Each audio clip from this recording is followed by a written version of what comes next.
저같이 연륜이 없거나 그러면 아무래도 왜냐면 좀 돌려서 얘기를 한다든지 기분 좋게 얘기를 한다든지 아니면 이해시키게끔 얘기를 하죠. 다른 선생들이 봤을 때 애동들도 봤을 때 혹시 이 문서가 어떤 뜻인지 이 문서가 어떤 뜻인지 내가 문서가 이게 어떤 뜻으로 내가 공수를 주는 건지 이게 왜 이런 공수가 들어가 있는지를 공부를 좀 했으면 좋겠어요. 무당이라면. 네, 선생님 안녕하세요. 네, 안녕하세요.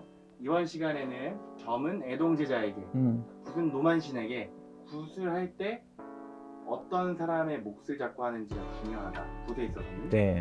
반대로 내가 애동제자 때 느꼈었던 그 선명한 화경이나 그 음성이 시간이 지나면 지날수록 좀 다른 감각으로 다가오는 것 같다.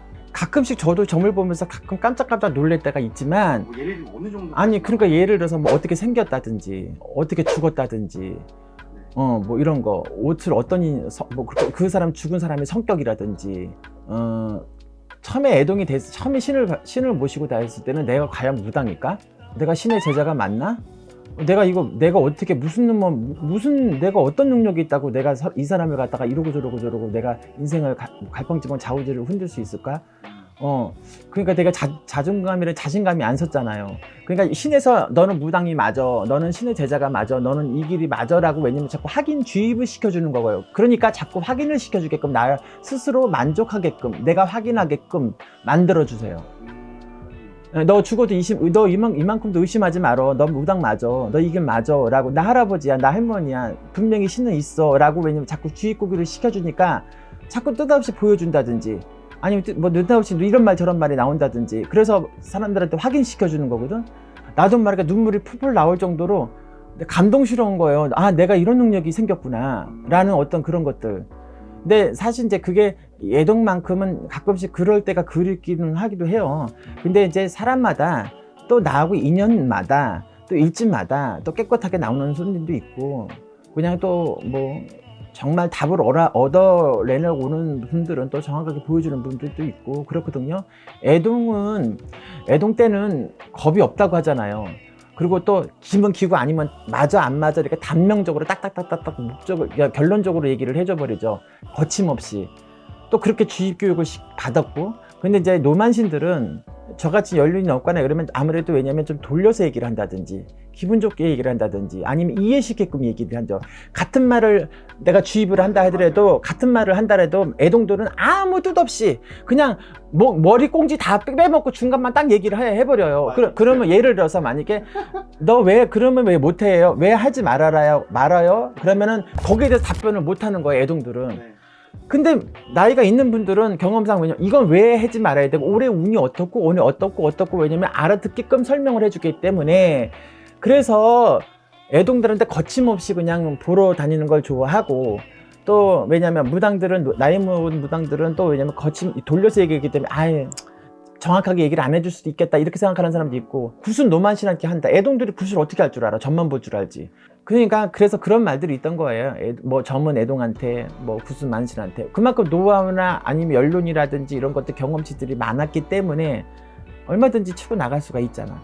어쨌든 이쪽에는 이런 데는 다 힘들고 답답하거나 아니면 안 되는 사람들이 찾아오는 경우가 많잖아요.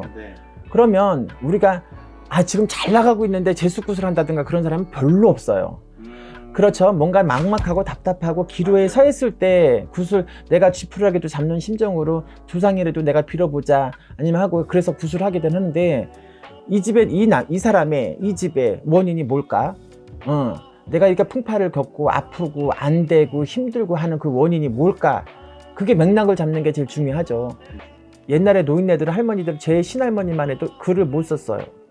근데 글을 쓰거나 배우지는 못했는데도 이 귀를 다 들어서 그 문서를 다 익혔단 말이에요. 그래서 입으로 구전으로 이렇게 내려오는 문서들이었고 지금 세남 무형문환자라든지 아니면 여러 옛날 분들이 돌아가신 분들이 문서를 나름대로 다 만들어서 당신이 살아있을 때 문서를 만들어두는 것들이 보편화가 돼 있어서 지금 애동들이나 지금 제자들은 한양 문서라든가 상고리 문서라든가 이런 것들이 배우기가 되게 쉬워졌어요. 그래서 거기에 책들에 들어가는 용어들도 있어요. 또 방언들, 사투리들, 서울 사투리도 있잖아 사실은. 그 문서가 굿의 성불에 영향을 그쵸. 그렇지는 않지만 네. 꼭 그 문서로 그러면 그 문서를 안 하면은 뭐 제주도나 아니면 뭐 전라도 구수를 하면은 뭐 성불이 안 되게요? 그렇지는 않아요.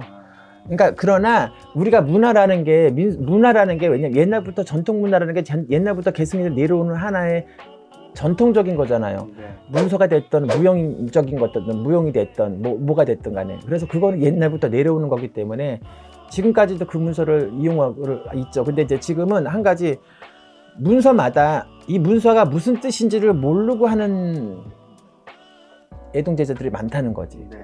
그래서 다른 선생들이 봤을 때 애동들도 봤을 때 혹시 이 문서가 어떤 뜻인지 이 문서가 어떤 뜻인지 내가 문서가 이게 어떤 뜻으로 내가 공수를 주는 건지 이게 왜 이런 공수가 들어가 있는지를 공부를 좀 했으면 좋겠어요. 무당이라면. 네. 오늘은 이제 일반인분들과 도토리 선생님들을 위해서 선생님께서 애동제자는 전볼때 그런 노만신에게 이런 말들이 도는 거에 대한 이야기를 좀 정리해 주셨는데요. 다음 시간에는 선생님 전환의 비법에 대해서 제가 좀 한번 컨텐츠를 담아보려고 합니다. 기대 많이 해주시고요. 다음 시간에 더 재밌는 컨텐츠로 찾아뵙도록 하겠습니다. 네, 감사합니다. 네.